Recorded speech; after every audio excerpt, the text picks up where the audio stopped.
बुखारी साहब, क्या समझते हैं अब कि इस जो एक पूरी नशिस्त हुई, एक बहस जिसका आगाज़ हुआ, आज हम उस पर बात कर रहे हैं, बहुत सारी चीज़ें हमें उन पर क्लैरिटी आई, और फिर इनकी वापसी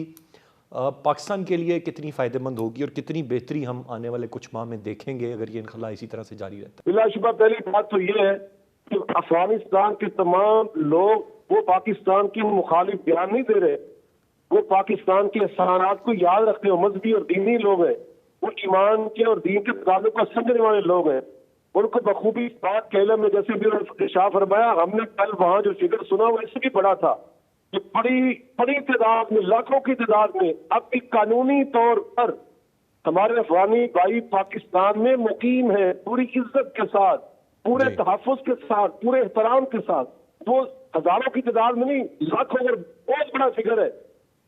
अलबत्ता जो लोग यहाँ पर गैर कानूनी तौर पे आबाद थे और वो साल हर साल से 40 साल करसा, उनसे ये दरखास्त की गई कि अब अल्हम्दुलिल्लाह आपका घर पुरअमन है, मुस्तहकम है, तरक्की के रास्ते पे गामजन है, अब आपको अपने घर तशरीफ ले जाना चाहिए। हमारे मुल्क के मसाइल बढ़ रहे, तो अब ये जो दरखास्त थी और जो उनको एक टाइम दिया गया, इसमें कोई ज्यादती नहीं। और उन जाने वालों के अंदर भी बड़ी तादाद ऐसी है जो पाकिस्तान के सारात को याद रखने वाली। और खूबसूरत बात की यूसुफ भाई साहब ने कि ये एक महदूद तबका है, बहुत ही एक शरपसंद किस्म का धिटोला है, और उनके झूठ का और प्राप्ति गंजे का आप अंदाजा लगाए। कल अल्लामा शेरी साहब में वहां खुद मौजूद थे, सैकड़ों उलमा वहां मौजूद थे। हमने हमारे सामने बैठकर, बिल्कुल सामने बैठे थे, जनरल साहब ने जब खिताब किया, ना वहां कोई शीशा था, ना बुल प्रूफ था, बल्कि जब वहां से फारिग हुए तो हमने खुद उनके साथ अलैक्स सलैक्स भी की, गुफ्तगू की, बहुत सारी चीजों का हमने तबादला किया,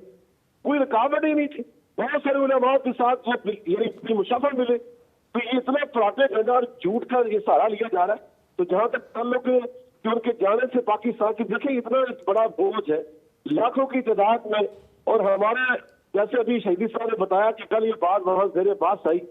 और उसका नतीजा देखें कि जब से ये हमने फैसला किया है और इस पर अमल शुरू हुआ है, पाकिस्तान की करेंसी के अंदर किस कदर इस्तेहकाम आया और किस कदर चीजें सस्ती होना शुरू हुई है। 1 लाख रुपया हमारा हक सस्ता हुआ है हमारी करेंसी के बेहतर होने से, क्योंकि हमारा जो डॉलर यहाँ से गैर किया जा रहा था बड़ी तादाद में रोजाना की बुनियाद पर। अब देखिए कि इस कदर जो ज्यादती और बेइंसाफी हमारे साथ जो अंसार की एक समझता की खिदमत के तौर पर अपने आप को पेश कर रहे, तो यकीनन एक ऐसा तबका था, यकीनन सारे अफगानी ऐसे नहीं थे जाने वाले, उनमें एक ऐसा ही तबका था जो आज प्रोपेगेंडे के अंदर मसरूफ है।